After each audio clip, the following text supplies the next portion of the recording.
Assalamualaikum warahmatullahi wabarakatuh. Kembali lagi di channel YouTube gua.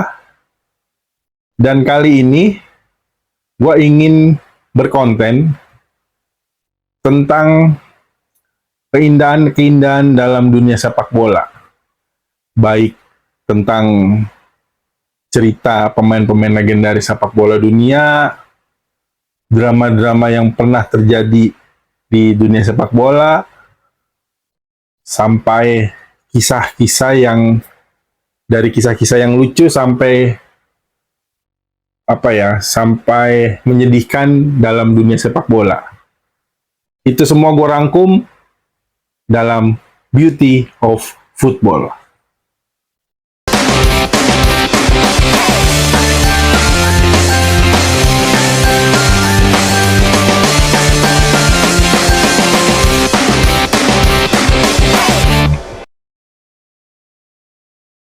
Di episode perdana kali ini, gue ingin bercerita tentang salah satu pemain legendaris sepak bola dunia dari tanah Eropa, tepatnya di Itali.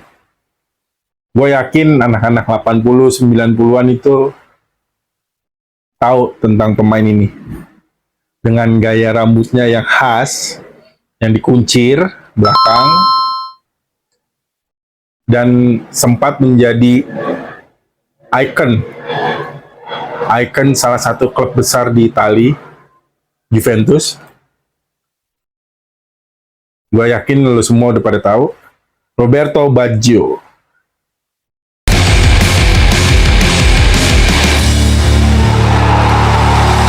Roberto Baggio ini gue sempat mengidolakan lah ya, bisa dibilang seperti itu, karena di zaman 90-an, walaupun pada saat itu gue masih anak-anak, tapi gue sudah punya memori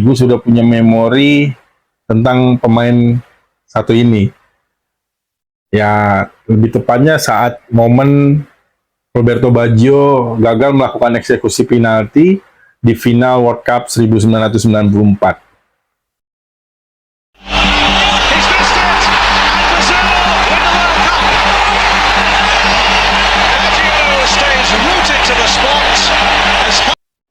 Dan pada saat itu bisa dibilang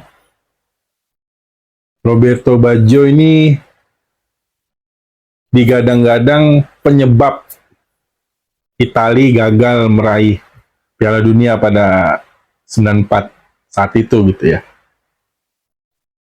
Dan bisa dibilang Roberto Baggio ini juga salah satu pemain andalan Juventus pada saat 90-an lah ya, di momen 1990 sampai 1995. Sebelum posisinya digeser oleh King Alessandro Del Piero.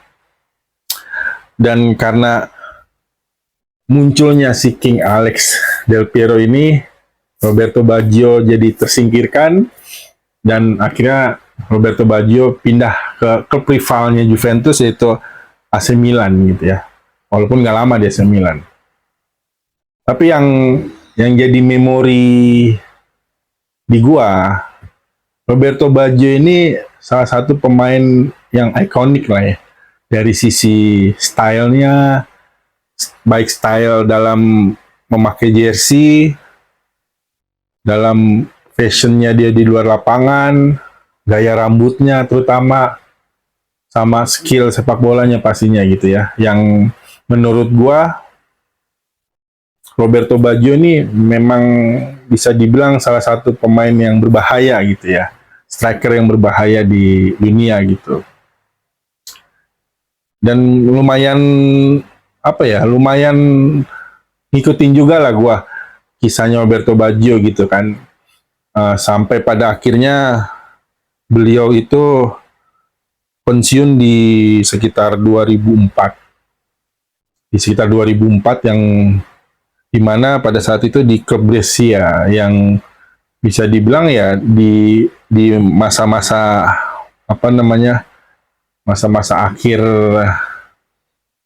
karir sepak bolanya itu gue juga masih ngikutin, dan pada saat itu kan juga Liga Italia masih disiarkan di salah satu stasiun TV swasta gitu ya. Ya, walaupun walaupun Roberto Baggio pada saat itu sudah di ujung karirnya, tapi menurut gua skillnya dia, sentuhan bolanya dia juga masih belum hilang. Yang pada saat itu juga masih berbarengan dengan di masa-masa itu ya, di masa-masa akhir karirnya dia tuh, yang masih berbarengan dengan Giuseppe Signori, yang notabene striker, salah satu striker flamboyan gitu ya. Flamboyannya ya lo tahu sendiri pasti, pemain-pemain sepak bola legendaris Italia kan cihui-cihui lah di zaman 80 90-an gitu ya, dari baik dari skillnya sampai gaya berpakaiannya gitu ya, dari gaya rambut sampai gaya memakai jersinya gitu. Dan menurut gua Roberto Baggio ini memang salah satu striker yang bisa dibilang lumayan cukup berbahaya sampai di akhir karirnya juga gitu, walaupun udah termakan usia tapi tetap berbahaya. Dan memang tanah Italia itu sampai tahun 2000-an awal memang tidak kehabisan pemain-pemain kelas dunia gitu ya, baik dari kiper sampai striker gitu ya. Salah satunya ya si Roberto Baggio ini. Ya, cukup sekian Beauty of Football episode perdana kali ini. Ditunggu episode Beauty of Football berikutnya. Salam olahraga, salam sepak bola. Assalamualaikum warahmatullahi wabarakatuh.